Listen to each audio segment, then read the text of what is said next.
You probably don't question whether you have the right to a healthy environment, to breathe clean air, drink clean water, to have productive soil that grows the food you eat. But you'll be surprised to know this is not actually your legal right, not in Canada. So what does this mean to you? Think about where you live. Now, imagine for a moment that the community you call home is surrounded by chemical plants and oil refineries. Your friends and family breathe polluted air, and their health problems, like asthma and cancer, are common. You wake up to sirens warning of a fire at a nearby chemical plant, and your dinner is interrupted by text message alerts about the toxic leak down the street. Imagine this is where you live. Welcome to Sarnia's Chemical Valley, an area of southern Ontario where this is real life for hundreds of people, like Ada and her daughter Felicia. Like most Canadians, Ada believes her family has the right to clean air and a healthy environment, and she thinks the government should recognize that right too. Ecojustice is helping Ada battle in court for her environmental rights to be legally recognized by the government. Meanwhile, the refineries and chemical plants keep on polluting. Of course, this doesn't just happen in Canada. Here's a story of a different valley. The residents here used to call this valley the Valley of Death. Surrounded by industrial facilities and their toxic emissions, the city of Cubatão in Brazil was one of the most polluted places in the world. Then Brazil stood up for Brazilians. In 1988, they changed their constitution to recognize each person's right to a healthy environment. Since then, the government has paid to clean up Cubatão's air and water. Charges have been laid against the worst polluters, and stronger laws have helped stop new offenders from putting people and the environment at risk.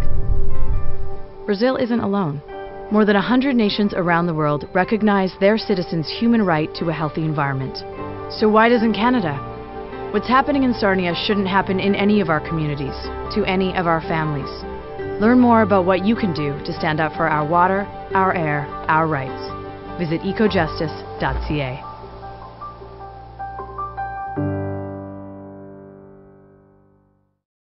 Tonight's events also mirror a joint initiative by the David Suzuki Foundation and Ecojustice, who have committed to working together to ensure that Canada enshrines the right to a healthy environment. DSF has been the lead sponsor, and David Boyd's, I'm going to start getting the two Davids mixed up, David Boyd's book tour, which has had stops in Halifax, Ottawa, Toronto, and the culminating event tonight. The David Suzuki Foundation will also continue to engage Canadians across the country in a campaign to protect our shared environmental rights in several ways, by hosting dialogues with communities about the role and benefits of environmental rights protection, by supporting local and regional efforts, and by recruiting champions to our cause. And for many years, Ecojustice has similarly worked on using its legal expertise to champion environmental rights. Our lawsuit for people that are living in Sarnia, one of the most polluted sites in North America, reflects that. We're working to protect the right of all Canadians to breathe clean air, to have the governments protect them from harmful pollution. Ecojustice has also drafted legislation for both municipal, provincial, and federal jurisdictions that could incorporate the right to a healthy environment. And lastly, our report, Restoring the Balance, examines the growing phenomena of global adoption of the right to a healthy environment, and contrasts that with Canada, and in particular frames the argument for municipal adoption of environmental rights. And now I want to turn to introduce our main speaker. The challenge, of course, I have is trying to compress his resume into something that won't have us sitting here for some time, so I'm going to try to get key Yeah, David told me you had 2 minutes and not to introduce himself. Dr. David Boyd is one of Canada's leading experts in environmental law and policy. He is an adjunct professor in the School of Resource and Environmental Management at Simon Fraser University. He has advised the governments of Canada, Sweden, and Iceland on environmental constitutional issues, and co-chaired Vancouver's Greenest City Action Team with Mayor Gregory Robertson. He's a member of the International Union for Conservation of Nature's Commission on Environmental Law, the Global Network for the Study of Human Rights and the Environment, the Forum for Leadership on Water, and the Environmental Law Alliance Worldwide. David Boyd is the author of several best-selling and award-winning books, as well as more than 100 publications related to environmental law and policy. David's latest book, The Right to a Healthy Environment, follows the publication of last year's The Environmental Rights Revolution, a global study of constitutions, human rights, and the environment. And lastly, David is a former Ecojustice, or former Sierra Legal, lawyer and executive director, so I'm always proud to note that he's a member of our illustrious alumni. Please help me welcome David Boyd. Well, thank you for coming tonight. I do want to thank Ecojustice and the David Suzuki Foundation for sponsoring the book tour and tonight's event. I'd also like to thank the National Hockey League for locking out its players and giving time to attend community events like this one. I'm going to talk about both of my recent books today so that I can share with you the remarkable story of the evolution of the right to a healthy environment around the world, and also the need for implications of and pathways toward recognizing that right here in Canada. I'm going to start out with two stories, a story from Argentina and a story from Canada. The Argentinian story involves a woman whom none of you will have ever heard of, Beatriz Mendoza, a remarkable woman who's a public health care worker in Buenos Aires. And about 10 years ago, Beatriz Mendoza moved to one of the poorest and most polluted communities in Buenos Aires, Argentina, right near the Riachuelo River, an area that's heavily populated with oil refineries, petrochemical facilities, and is reputed to be one of the most heavily polluted watersheds in all of Latin America. And just a couple of years after moving to this area, Beatriz Mendoza herself started to experience health difficulties. One evening she was actually cutting vegetables for her supper when she noticed that her finger was bleeding, and yet she hadn't felt the cut. And so she was starting to experience loss of feeling in her extremities. She went to see a doctor. They did a series of tests, and they found that her blood contained extremely elevated levels of toluene, which is a toxic byproduct of petroleum refining, and toluene attacks the central nervous system. And so, Beatriz Mendoza could have just moved to another community that was less polluted, but she didn't. She stayed, she gathered her neighbors together, she hired a lawyer, and she filed a lawsuit against the federal, provincial, municipal governments, and 44 of the biggest industrial polluters in the Riachuelo River watershed. A case so large with so many defendants that the Argentine media calls it Beatriz Mendoza versus the world. And that case wound its way through the Argentine legal system. It was filed in 2004. In 2008, it reached the Supreme Court of Argentina, the highest court of the country. And in an astonishing decision, the most powerful decision I've read in 20 plus years of practicing environmental law, the Supreme Court of Argentina ruled that Beatriz Mendoza's constitutional right to live in a healthy environment had been systematically violated by the pollution of the watershed in which she lived. And the court ordered the governments to do a whole long list of very specific and very major actions by specific deadlines, such as constructing drinking water infrastructure, building sewage treatment plants, building stormwater discharge infrastructure. They ordered governments to build social housing for poor families who are living in riverside slums, and to clean up and restore the Riachuelo River, to conduct inspections of every polluting enterprise in the entire watershed. And it was such a huge list of things that the court feared a government might just turn a blind eye to its court order. So they inserted a very unique provision which imposed, or threatened to impose, fines on a daily basis against the politicians responsible for implementing that court order. Well, I can tell you nothing inspires a politician to move faster than the fear of paying out of their own pockets. So today, 4.5 years after the court decision, a remarkable amount of progress has been made in terms of cleaning up the Riachuelo River. There have been 3 new drinking water treatment plants built, serving millions of people. 11 new, expanded, or upgraded wastewater treatment plants, again, serving millions of citizens. They've installed 139 monitoring stations to measure air quality, water quality, and soil contamination. They've closed down 169 illegal dumps in the watershed and cleaned them up. They've hired 247 new environmental enforcement officials. 4.5 years ago, there were 3 for the entire watershed. Today, there are 250. And I'd just like to put that number in a Canadian context. That's a bigger number than Environment Canada currently has for this country as a whole. Those environmental enforcement officers have shut down 484 businesses that were polluting the Riachuelo River. They have planted thousands of new trees along the banks of the Riachuelo River in new riverside parks. They have dredged tens of thousands of tons of scrap metal, everything from appliances to sunken ships, out of the Riachuelo River, sold that scrap metal for millions of dollars, which they've reinvested in the restoration efforts. And collectively, the three levels of government this year in Argentina will spend $1.3 billion on cleaning up the Riachuelo River and improving the quality of life of the citizens who live there. Truly remarkable progress in a country that doesn't have anywhere near the wealth of Canada. And this is one of those pictures that tells the story in 1,000 words. This is a young child who had spent his whole life living in a corrugated tin shack on the banks of the Riachuelo River. Never had running water, never had electricity. You can't see it very well at this resolution, but he has extensive skin rash on his arms, and his father does too, just because of a lack of running water. He's beaming because he's just been given a key to a unit of social housing constructed as a result of this court order and as a result of the courage of Beatriz Mendoza.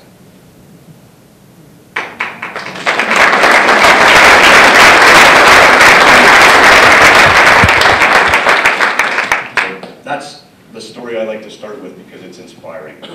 This is a picture of Chemical Valley on the outskirts of Sarnia, Ontario. In the upper left-hand corner of the picture is a First Nations community called the Aamjiwnaang First Nation. Their reserve is within 25 kilometers of more than 60 major industrial facilities, petroleum refineries, petrochemical plants, coal-fired generation stations. This is really a blight on the conscience of Canada. Down in the lower left-hand corner here is the Aamjiwnaang First Nation cemetery, right next door to a Suncor refinery. Last year, the World Health Organization published a report that concluded Sarnia has the worst air quality in Canada. Well, that shouldn't come as a surprise. Industry in this region pumps out more than 130 million kilograms of toxic substances into the air every year. And the health problems experienced or endured by this community are legion. Elevated rates of premature death, disease and hospitalization, everything from childhood leukemia to respiratory problems, heart disease and cancer. And, you know, there's no way that any kids in Canada should have to play street hockey in a place like this, baseball in a place like this, basketball in a place like this. School buses should not travel through areas like this. And so this is a situation that's, I visited Sarnia, Ontario 4 years ago, and I have to say it was one of the most harrowing and frankly heartbreaking things I've ever seen, that people are living in this kind of industrial dystopia. But along came two very courageous individuals, Ada Lockridge and Ron Plain, members of the Aamjiwnaang First Nation, and they said, enough is enough. They've been working for years to try and stop the pollution of their community. And with the help of lawyers and scientists from Ecojustice, Ada Lockridge and Ron Plain have filed a lawsuit against the Government of Ontario and Suncor, arguing that their right to life, liberty, and security of the person under Canada's Charter is being violated by the pollution of their community. So there's no question that this is a David and Goliath battle. I mean, they're up against Canada's most powerful industry, the oil industry, and it will be a long and difficult struggle. They're currently embroiled in early stages of litigation, fighting about the admissibility of evidence. And I think it's really telling that the Government of Canada over the past 20 years has spent an average of $10 million a year on the cleanup and restoration of the Great Lakes watershed, a body of water that's at the heart of us geographically, culturally, politically, economically. And that's, as I said, that's less than 1% of what less than 1% of what Argentina is spending this year and going forward. And the fundamental difference between the two countries is that Beatriz Mendoza and Argentinians enjoy a constitutional right to live in a healthy environment, which enables them to hold governments accountable in ways that Ada Lockridge, Ron Plain, and the rest of us do not enjoy in Canada. So that's my two introductory stories. I want to step back and talk about where this idea came from, this idea of a right to live in a healthy environment. This is an incredible book that I stumbled across in the course of my research. It was written 1,000 years ago by a Muslim Sufi, and it's about animals being fed up with their rights being violated by human beings and filing a lawsuit against humans, which they take to the king. And it was translated into Hebrew by a medieval king, and then a rabbi finally translated it into English in 2005. So this is not a new concept. It's been around in various cultures for literally hundreds of years. But it didn't get recognition in the Western world until the incredible visionary Rachel Carson wrote about the right to live in a healthy environment in Silent Spring I was totally amazed when I reread Silent Spring a few years ago and came across that in the very first chapter of the book. And Rachel Carson wrote about that in the 1960s, and then in the world's first global eco summit at Stockholm, Sweden, the Stockholm Declaration for the first time formally recognized that human beings have a right to live in a healthy environment and a responsibility to protect the environment. That was 1972.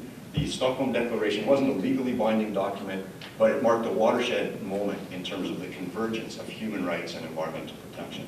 And since 1972, it's had a profound impact on international law, environmental law, and constitutional law. Just so that we're all on the same page about what the right to a healthy environment means, it has two aspects. It has a substantive aspect, which means we all have the right to breathe clean air, drink safe water, live in a non-toxic environment, and enjoy the benefits of healthy ecosystems. And it has a procedural aspect, which means access to environmental information, participation in decision-making, and access to justice when our rights are being threatened or being violated. So my research over the past 7 years has really focused on constitutional recognition of the right to a healthy environment for three reasons. The first is that a constitution is the highest or supreme law of a country. So all laws, regulations, and policies have to be consistent with the Constitution. This is a picture, actually, by the way, of the 20,000 pages of constitutions that I read through at the start of my research in the basement of the law library at UBC. A little light reading, not recommended for everyone. But what I found was, and the second reason that I studied constitutional right to a healthy environment is not only is a constitution powerful legally, but it's powerful culturally as well. Because a constitution is intended to reflect our deepest and most cherished values. As a South African judge once wrote, a constitution is like a mirror of a nation's soul. And so for Canada to not have the right to a healthy environment in our constitution is more than just a mere oversight. It's a glaring omission that goes to the heart of who we are as a people. The third reason for studying constitutions is that while international law sets the kind of norms of human rights, it's really at the national level where all the action happens to protect human rights. And when I read through these 20,000 pages, I found an amazing thing, that over 150 countries now have environmental protection written into their constitutions, written into their base documents. And that's all happened since 1972, reflecting quite a tremendous evolution of human consciousness. 145 constitutions specifically impose a responsibility to protect the environment on governments. And 95 constitutions recognize that we as individuals have the right to live in a healthy environment. A right that's in their constitutions alongside the right to life, the right to freedom of expression, and all of the other rights that we hold dear. And this is a trend that continues. So last year, for the first time, Bangladesh, Jamaica, Morocco, and South Sudan put environmental provisions into the Constitution. This year, Somalia, Syria, Zambia, and most recently, Iceland have put environmental provisions into their constitutions. So this is an ongoing process which is taking place right across the world. This map demonstrates the geographic penetration of this idea around the world, and it's obviously disturbing to see the North American bubble there. This second map is the countries that specifically recognize in their constitutions a human right to live in a healthy environment. The first was Portugal in 1976, followed by Spain in 1978. And just to put this in context, this is the fastest growing human right in the world. By comparison, the right to water is recognized in 20 constitutions, the right to food in 21, and the right to health in 74. So the right to a healthy environment to be in 95 constitutions really reflects its fundamental nature and importance. I also want to just take a tangent here and say that in Bolivia and Ecuador, in the last 4 or 5 years, something really extraordinary has happened. They've written new constitutions in these 2 Latin American countries that not only recognize the human right to live in a healthy environment, but recognize the rights of nature itself, the rights of what they describe as Pachamama. And initially, lawyers were kind of skeptical about whether these provisions would have any impact. But last year, for the first time, a lawsuit was filed by citizens after a highway construction project in Ecuador damaged the Vilcabamba River. And an Ecuadorian court ruled that that damage to the river during highway construction violated the constitutional rights of that river and ordered the government to carry out restoration.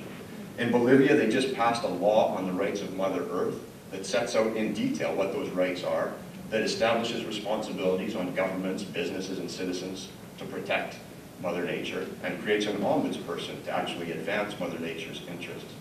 And Bolivia has also taken the lead globally in calling for a universal declaration of the rights of Mother Earth, a 21st century equivalent of the Universal Declaration of Human Rights. But going back to this issue of constitutional rights to a healthy environment, I didn't want to just count how many there were. What's important to me as an environmental activist first and a lawyer second is, do these provisions make a difference? Or are they just what James Madison called parchment barriers or paper tigers? Or does the right to a healthy environment, if it's in your constitution, have the potential to transform a society into a greener, cleaner nation? And so the first thing I looked at was, do these constitutional provisions result in subsequent changes to strengthen the environmental laws of a country and increase the enforcement of those laws? Well, I looked at the 95 countries that have a constitutional right to a healthy environment. Note to grad students in the room, don't do case studies of 95 countries if you want to graduate on time.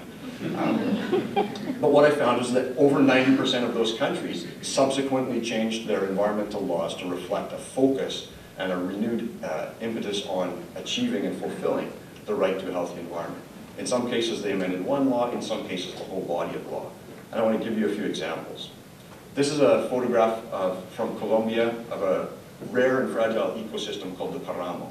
And it only makes up 2% of the land mass of Colombia, but it supplies drinking water to 70% of Colombia's population.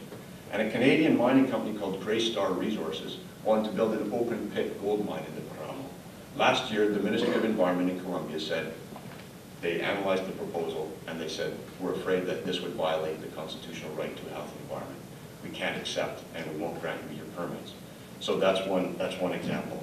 France, which has one of the world's oldest constitutions dating back to 1789, put a charter for the environment into its constitution in 2005.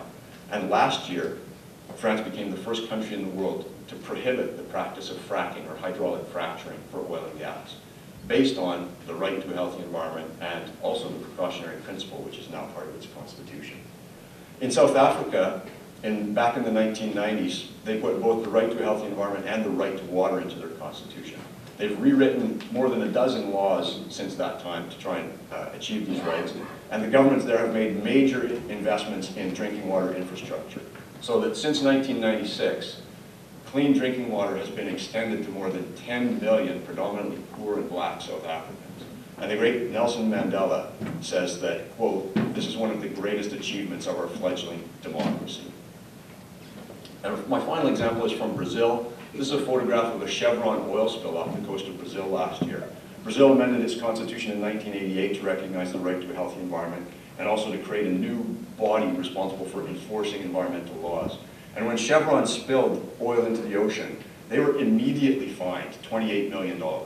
And again, I want to put that in a Canadian context.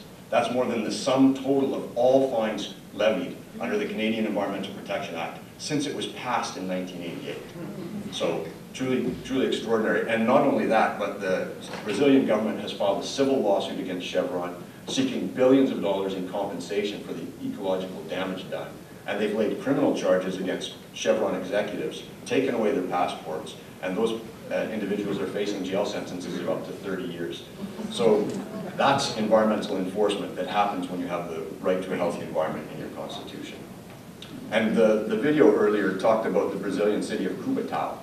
At the turn of the 20th century, Cubatão was a beautiful city, beautiful small city in a valley filled with waterfalls, rivers, and forests.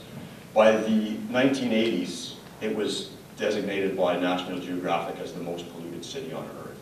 And the constitutional changes in the late 1980s in Brazil led to a real turnaround in Cubatão. Over $1 billion invested by government and industry in cleanup and new technology. And the fish and the birds are returning to Cubatão.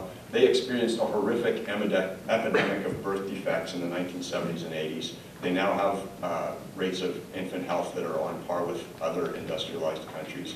And this year, the United Nations said that, quote, Cubatão is an inspiring example of what can be done to restore ecosystems around the world.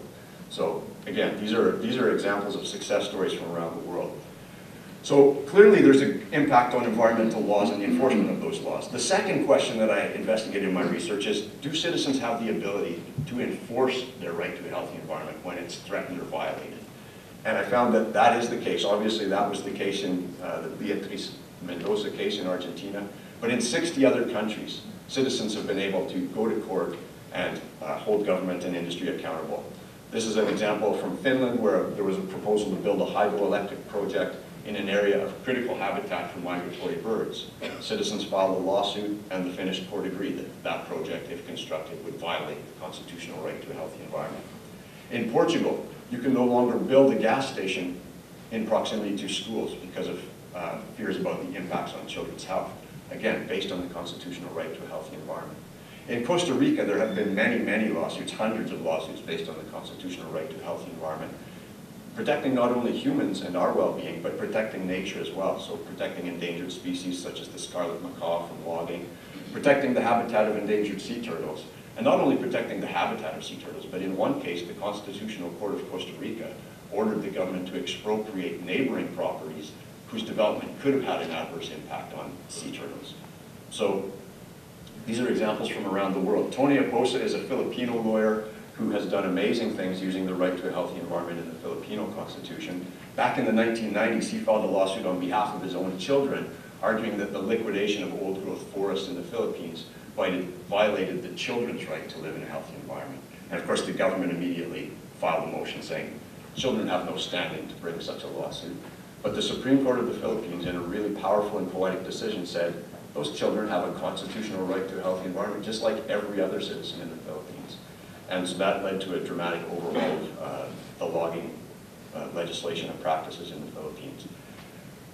Subsequently, Antonio filed a lawsuit that aimed to clean up and restore Manila Bay, adjacent to the capital of the Philippines. He filed that case in 1999. It wound its way through the courts, and he received a similar ruling from the Philippine Supreme Court, similar to the Beatriz Mendoza case from Argentina, which ordered government to do a long list of things, again, by specific times. And I just got an email from Tony a couple of weeks ago, and he said, the first evidence is now in of recovering fish populations in Manila Bay, attributable to the cleanup efforts going on there.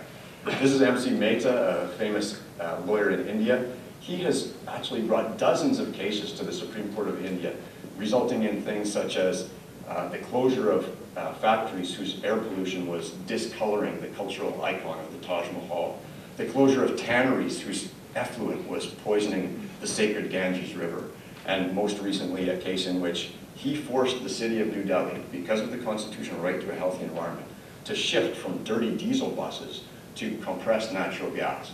And a study by the World Bank estimates that this change is saving about 3,700 premature deaths a year in New Delhi. So these cases have real impacts on not only the environment, but human health. So that's a bunch of anecdotal evidence from around the world that laws get stronger, that citizens can enforce their rights. I also want to look and see if there's a systematic impact, if constitutional provisions that protect the right to a healthy environment and require government to protect the environment result in superior environmental performance compared to countries whose constitutions are silent about the environment. And I won't bore you with the details of the statistical analysis, but I ran through 7 big data sets, including the ecological footprints of 150 nations. And in each of those statistical comparisons, there was a strong positive correlation between having environmental provisions in your constitution and having superior environmental performance. Just to give one example, in wealthy industrialized countries, if you look at trends in nitrogen oxide emissions between 1980 and 2010, the countries whose constitutions have environmental provisions reduce nitrogen oxide emissions over that 30-year period 10 times faster than the countries that don't. Similarly, the ecological footprint, countries with environmental provisions in their constitution have, on average, an ecological footprint that's 50% smaller. So just to sum up on the international level, this map shows countries who not only it includes countries whose constitutions recognize the right to a healthy environment, who've signed international human rights treaties recognizing the right to a healthy environment, who've passed laws recognizing the right to a healthy environment, and whose courts have recognized the healthy environment. So not all 4 of those categories, but at least one of them.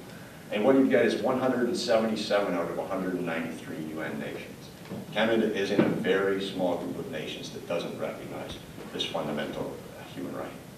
And so it was this body of research that inspired me to move on and write a book about Canada and what the right to a healthy environment could do in Canada, because our Constitution doesn't even include the word environment. Our Charter of Rights and Freedoms does not recognize our right to live in a healthy environment. And I want to give you 5 compelling reasons why that needs to change. First of all, as many of you will already know, Canada's environmental record is at the bottom of the pack. Studies done for the David Suzuki Foundation show that we rank 24th out of 25 wealthy member nations of the OECD. Studies done by the Conservative Conference Board of Canada show that we rank 15th out of 17 wealthy, large, industrialized countries. And you don't have to take my word for this. Prime Minister Harper, 4 years ago, in a year-end interview with CTV, said, and this is a direct quote, "Canada's environmental record, by most measures, is the worst in the industrialized world. We've got big problems." So that's the first reason. The second reason is that our poor environmental record is having impacts on human lives. The World Health Organization estimates that 30,000 premature deaths in Canada each year are attributable in whole or in part to environmental risk factors. And that's a figure that's shocking to consider, but it's consistent with research done by the Canadian Medical Association, the Ontario Medical Association, and Health Canada. And we have a tragic situation in Canada where thousands of Aboriginal people still today, in 2012, live on reserves without taps or toilets. They have no running water. And the health impacts, both physical and psychological, of this are simply devastating. The third reason is that our Constitution, by not talking about the environment, has created a real problem of uncertainty about whose job it is to protect it. And this is not a new problem. Prime Minister Sir Wilfrid Laurier in 1910 appointed a Commission on Conservation. And in 1912, in one of their first reports, that Commission on Conservation said that constitutional uncertainty about whether it was the federal government's job or the provincial government's job was undermining Canada's ability to deal with this new problem of water pollution 100 years ago. And in 1997, the Supreme Court of Canada came within a whisker of striking down the key provisions of our most important environmental law, the Canadian Environmental Protection Act, because it couldn't find a basis for that law in the Constitution. So that's the third reason. The fourth reason is that Canada has 3 founding legal traditions. We have the French civil law, the English common law, and we have a body of Indigenous law. And this magisterial work by Professor John Boros talks about the Indigenous Constitution of Canada, which includes as a fundamental cornerstone environmental rights and responsibilities and the rights of nature. Whether it's the Haida on the west coast, the Anishinaabe in central Canada, or the Mi'kmaq on the east coast, all of these First Nations believe that there are both environmental rights and responsibilities. And so there's an ongoing project of trying to restore the balance between Indigenous law, common law, and civil law in Canada. And the fifth reason why we need to change our Constitution is because Canadians deeply cherish the environment. We're proud of our great Canadian landscape. I mean, you only have to look at Molson beer commercials to know this is correct. But the David Suzuki Foundation has done polling, and over 90% of Canadians believe that the right to a healthy environment should be recognized by governments. So why hasn't this happened? Well, to find out why, we have to delve back into a little bit of Canadian history. This is Pierre Trudeau doing yoga on the banks of the Nahanni River.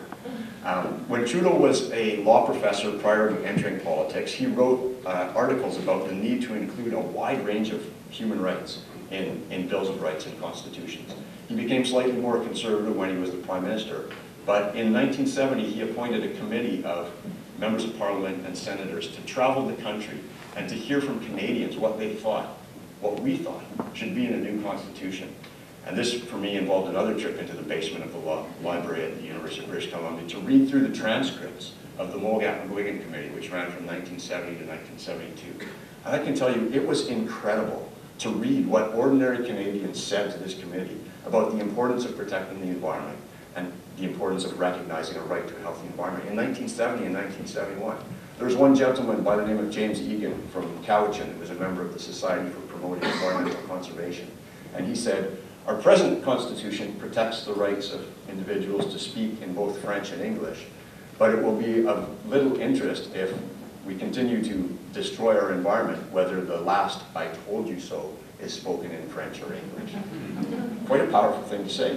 So Pierre Trudeau himself was a proponent of putting environmental provisions into the Canadian Constitution, clarifying the federal role and increasing the federal role. Unfortunately, in the 1970s, a series of events unfolded: the FLQ crisis in Quebec, the OPEC oil embargo, the Party Québécois government in Quebec. And the environment really kind of fell off the radar screen in terms of constitutional protection in the 1970s. And so we came to 1981 with nothing in the Constitution, nothing in the draft Constitution about the environment. And this gentleman from Vancouver, Sven Robinson, whom all of you will remember fondly, I'm sure, he was on this committee that was going through the draft Constitution line by line by line. And he brought an amendment to incorporate the right to a healthy environment into the Canadian Constitution, like at the midnight hour. And unfortunately, this gentleman happened to be the Minister of Justice at the time, our future Prime Minister, Jean Chrétien. And his response to Sven Robinson's motion to include the right to a healthy environment in our Constitution was, "Ah, Sven, that's just rhetoric. The next thing you know, you'll want to put the recipe for the pork and beans of my Aunt Bertha in the Constitution." That sounds like a completely idiotic thing to say. It is a completely idiotic thing to say. But it's in the transcripts. That was Jean Chrétien's response. And so they voted, and all of the liberal and progressive conservative members of this committee, all 22 of them, voted against it. The 2 NDP members voted in favor, but that was the last gasp for opportunity to include it. And so we have a constitution which does not include the right to a healthy environment. Brian Mulroney made several efforts to bring Quebec back into the constitutional family, the Leech Lake Accord, the Charlottetown Accord. None of them included the right to a healthy environment. And so that led us to where we are today, which is a country which deeply cherishes environmental protection, but has no protection in its most fundamental legal document. I do have to pause and say, there are provinces and territories that recognize in ordinary laws the right to a healthy environment. So Quebec in 1978 put it into its Environmental Quality Act. Ontario in 1993 created an Environmental Bill of Rights. And the 3 Northern Territories also have laws recognizing the right to a healthy environment. But those laws are like kittens compared to the raging lion of a constitutional right to a healthy environment. And then Quebec in 2006, interestingly, while Thomas Mulcair was the Minister of Environment, they added the right to a healthy environment to their provincial Charter of Human Rights and Freedoms. So Quebec, in many ways, is more in tune with the rest of the world than the rest of Canada. Now, there are 3 ways that we could recognize the constitutional right to a healthy environment in Canada. One is through the direct amendment of the Constitution, which requires the approval of Parliament and 7 of the 10 provinces.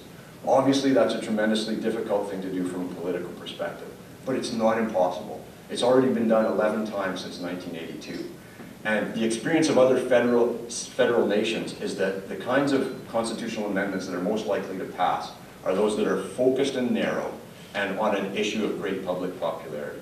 And to me, that's a perfect description of the right to a healthy environment. So this is a pathway that's not going to happen while the Harper government has a majority, but it could certainly happen after that. The second pathway towards recognition of a constitutional right to a healthy environment is through the courts. And the case that's been brought by Ecojustice on behalf of Ada Lockridge and Ron Klain is attempting to argue that there's an implicit right to a healthy environment included in the right to life, liberty, and security of the person. And that's, it's a difficult case, but there are reasons for guarded optimism. The Supreme Court of Canada has a great record on environmental cases. They've already referred to the right to a healthy environment offhandedly in 3 of their decisions. And the Supreme Court of Canada is also open to looking at what courts from other countries are doing. And in my research, I found 20 other countries that have ruled that the right to a healthy environment is implicit in the constitutional right to life, even if it's not explicitly written into that constitution. So that's a path forward. A difficult one, yes, but one that has potential. And the third path forward towards constitutional recognition of the right to a healthy environment in Canada is admittedly more obscure. We have a legal process in Canada called the judicial reference, which allows the federal, provincial, or territorial governments to ask courts hypothetical questions on important issues of law. And so this has been used over 100 times throughout Canada's history on issues such as the legality of Quebec seceding from Canada, who owns offshore natural resources under the seabed, the legality of same-sex marriage, etc. And probably the most famous example of a judicial reference, and one that's germane to this discussion tonight, was the efforts of Nellie McClung, Irene Parlby, Emily Murphy, and the other women during the 1920s who fought to have women recognized as persons so that they could be appointed to the Senate. And they actually gathered hundreds of thousands of signatures in the 1920s on petitions and letters, which they brought to the federal government, and they persuaded the federal government to have a judicial reference on the question of whether women were persons legally for purposes of being appointed to the Senate. So they sent that question to the Supreme Court of Canada, and the Supreme Court of Canada, in a black day for judicial history in Canada, said no, women are not persons capable of being appointed to the Senate. Fortunately, in 1929, there was an appeal process from the Supreme Court to the Judicial Committee of the Privy Council in the UK, and common sense prevailed, and the Judicial Committee ruled that, of course, women are persons, and yes, they can be appointed to the Senate, although one can question why you would want to be appointed to the Senate in Canada. But that was a real turning point for women, for the respect for women's rights in Canada, and so one could imagine a judicial reference on whether there's an implicit right to a healthy environment in Canada's Constitution. But no matter which of these three pathways we go down, it's going to be absolutely vital for ordinary Canadians to stand up and tell their politicians that they have to do this. There's such a gap between a country where 90% of the people, over 90% of the people, think that this right should be legally recognized, and politicians who are doing nothing about it. And ultimately, at the end of the day, the question we have to ask ourselves is, would constitutional recognition of the right to a healthy environment make a difference in the lives of Canadians? And if you were a person living in Sydney, Nova Scotia, where they have the notorious tar ponds, which have been causing health and environmental problems for decades without adequate cleanup, the answer would obviously be yes. If you live in Sarnia, where Canada's most intense pollution hotspot is located, the answer would have to be yes. If you don't have access to safe drinking water, the answer would have to be yes. If you're a family, one of 1 in 8 families in Canada, where your children suffer from asthma, in part because of and exacerbated by poor air quality, the answer would have to be yes. If you're an endangered species in Canada, pushed to the brink of extinction because of reckless human activity, the answer would have to be yes. If you care about the environment, your health, your children's health, or the future generations, then the answer would have to be yes. And I'm not saying that the constitutional right to a healthy environment is a magic wand, it's not. But it is capable of leading to the kind of transformative and systemic change that we need for Canada to make sustainability a genuine priority, and so that Canada can become a cleaner, greener, healthier, wealthier, and happier nation in the future. Thank you very much for your time.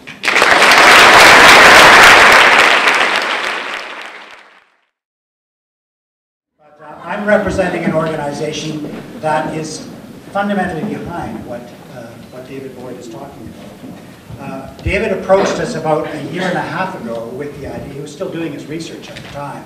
And I think it's safe to say we were captivated by where this might go. And so we've been adopting it more and more into how the foundation, the David Suzuki Foundation, is beginning to approach its work over the next few years. I would say that it will increasingly define us over the next half-decade. And it was no more apparent than this year when all of those shenanigans, that nonsense with how environmental legislation got changed earlier in the year, some of which DSF had helped put in place 20 years ago. And you can see the fragile, sort of ephemeral nature of policies and laws without something else to help us achieve these fundamental things that we want to achieve. So I say this because the David Suzuki Foundation will increasingly do this. It'll culminate, as I say, over about 5 years. We really want to put some effort up to the 150th anniversary of the country in 2017. And we will be asking all of you to help us on this. So we'll stay tuned for that. We're deeply honored to have partnered with Ecojustice on this. They are an incredible group to work with. And between the two of us, I think, and David as well, we're going to find a way to take this through to what will be an idea that will never go away. But you're not here to hear me, you're here to hear David. So I'm going to ask, if you have a question, you come up to this mic. And while you're doing that and pondering what you want to ask David, let me ask him the first one, the easiest one, which is, what prompted you to even get into this in the first place? Well, that is an easy one. I actually was at a conference almost 20 years ago where Tony Aposa, the Filipino lawyer, was making a presentation on the case that he brought on behalf of his own children.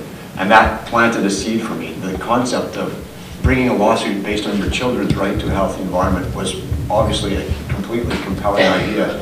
And that kind of percolated as I practiced law in Canada with Ecojustice. And when I had the great opportunity to go back to school as a mature student, this was the logical thing for me to tackle. My question is, do you think if we had environmental protection in our Constitution, would that do anything to prevent the Conservatives from doing all these changes to our current laws, or would they still just say, oh, we're still protecting the environment, but we just, we think it's adequate to roll back this legislation? That's a great question, and that's actually one of the reasons that I'm particularly interested in bringing this to Canada, because in countries in Europe and Latin America that have the constitutional right to a healthy environment, a new principle of law has emerged. It's called the standstill doctrine in Western Europe, the principle of non-regression in France, and the progressivity principle in Latin America. And fancy terminology aside, what it means is that today's environmental laws and policies and standards represent a baseline which can never be lowered because of their constitutional protection.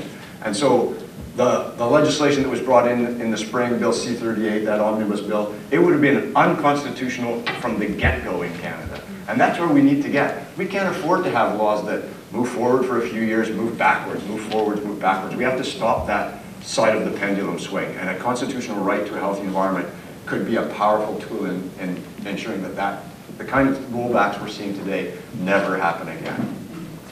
So if I could just ask a follow-up before you ask your question. You talked about Iceland as being the latest to join this pack of leading countries. In your mind, what causes that sudden tipping point after decades for a country to finally go over that point where they say, we're going to do that? Because it will have some importance for how we do it here. Yeah. Well, there's no single answer. I mean, each country obviously is unique and the experience is different. So France was one recent example. France, with a constitution dating back to 1789, had nothing in its constitution about the environment. And in 2001, out of the blue, French President Jacques Chirac, who was a right-wing conservative president, announced that he was going to pursue a constitutional charter for the environment.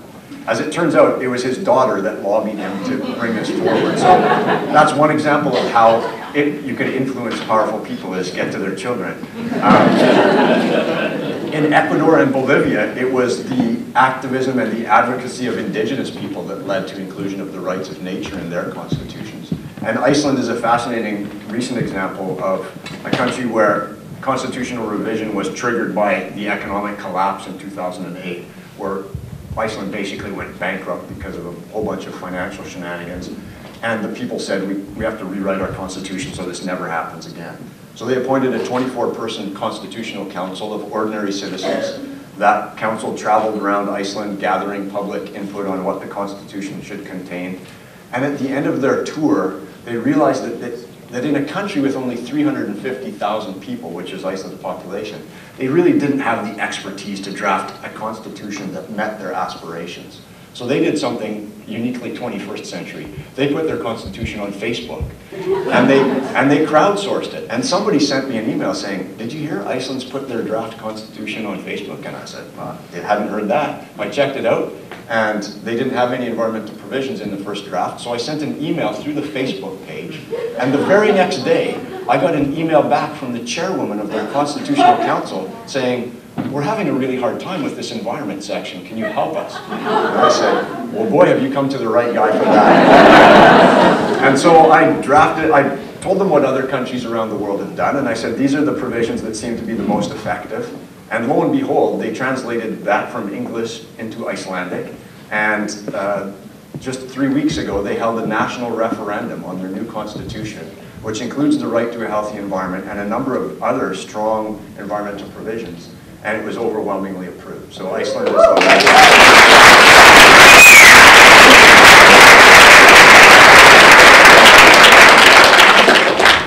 I wanted to ask you about the fracking ban. I read recently that Quebec has banned fracking, and you mentioned that France has banned fracking. And I wonder, since it's undergoing such enormous expansion here in British Columbia, is it possible for us to impose some sort of a ban moving forward, or have we set a precedent saying yes to a lot of these projects that we can't go backward? Oh, that's a good question too. And you're right that first of all, you're right that France has banned fracking, and Quebec also has a law banning fracking. In British Columbia, we not only allow fracking, but we encourage it.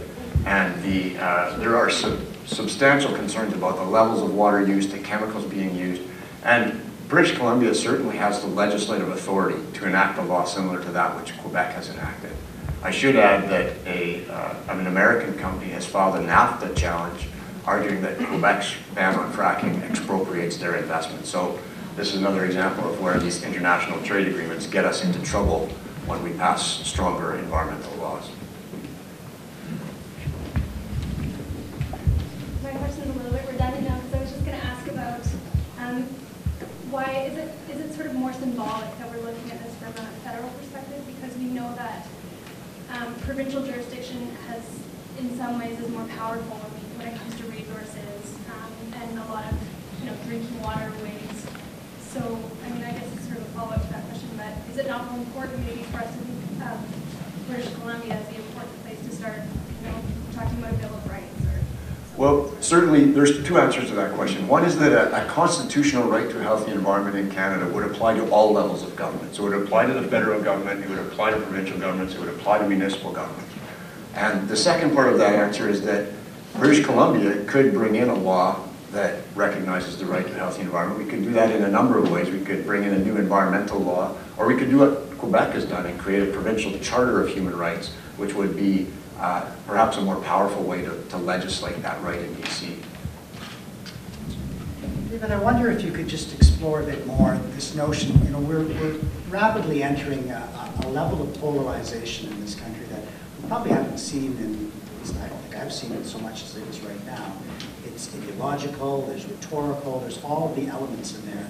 And in particular, it lines up around jobs, the economy. That seems to be the prominent discussion, and everybody of whatever political persuasion ends up talking about jobs. In the scenarios that you've talked about up here, involving countries including Canada, the outcome of some of those challenges means essentially the shutting down of businesses and industries in some cases. Now, I know that you've probably got a response to how one overcomes that then inevitable response, which would be that this will kill jobs. Yeah, that's an argument. I mean, it's interesting, when the Canadian Environmental Bill of Rights, which was a proposed federal law, was before Parliament last year and the year before, they had hearings before the Standing Committee on the Environment about the implications of this piece of draft legislation. And all kinds of environmental lawyers and activists testified favorably about it. And then industry pulled out the big guns. And so you had the Canadian Association of Petroleum Producers, the Canadian Manufacturers Association, and a whole host of industry associations saying that this was going to cost tens of thousands of jobs. It was going to end foreign investment in Canada. It was going to destroy the Canadian economy. And there wasn't a shred of evidence to back any of that up. There's no evidence from any of these countries that it has a negative overall economic impact. If you look at the example of Argentina, the Beatriz Mendoza case, yes, 484 polluting businesses were shut down, but how many jobs have been created by billions of dollars invested in infrastructure, drinking water infrastructure, wastewater treatment? If you look at the Scandinavian countries that have strong environmental provisions in their constitution, they are at the forefront globally in terms of environmental protection, innovation, and economic competitiveness. And even in Canada, there's stories that industry doesn't like to tell, like the fact that Canada's pulp and paper industry today is globally competitive because they were forced, kicking and screaming, to comply with strong new environmental regulations in the 1980s and 1990s, federal regulations and provincial regulations. And if it wasn't for the changes that they were forced to make to upgrade their mills, they wouldn't be globally competitive today. In Ontario, after the Walkerton water disaster, Ontario passed strong laws governing drinking water quality. And those laws have spurred an incredible growth in new technologies, in investment, in new businesses, in jobs, in the water sanitation sector in Ontario. So there's all kinds of evidence. You can also look at health cost evidence. The OECD nation with the slowest rise in healthcare costs on a per capita basis is Sweden. And health economists attribute that rise in part to the fact that Sweden has had the world's strongest environmental laws for 4 decades now. There's studies done in Canada that on a postal code by postal code basis look at the amount of pollution being reported to the National Pollutant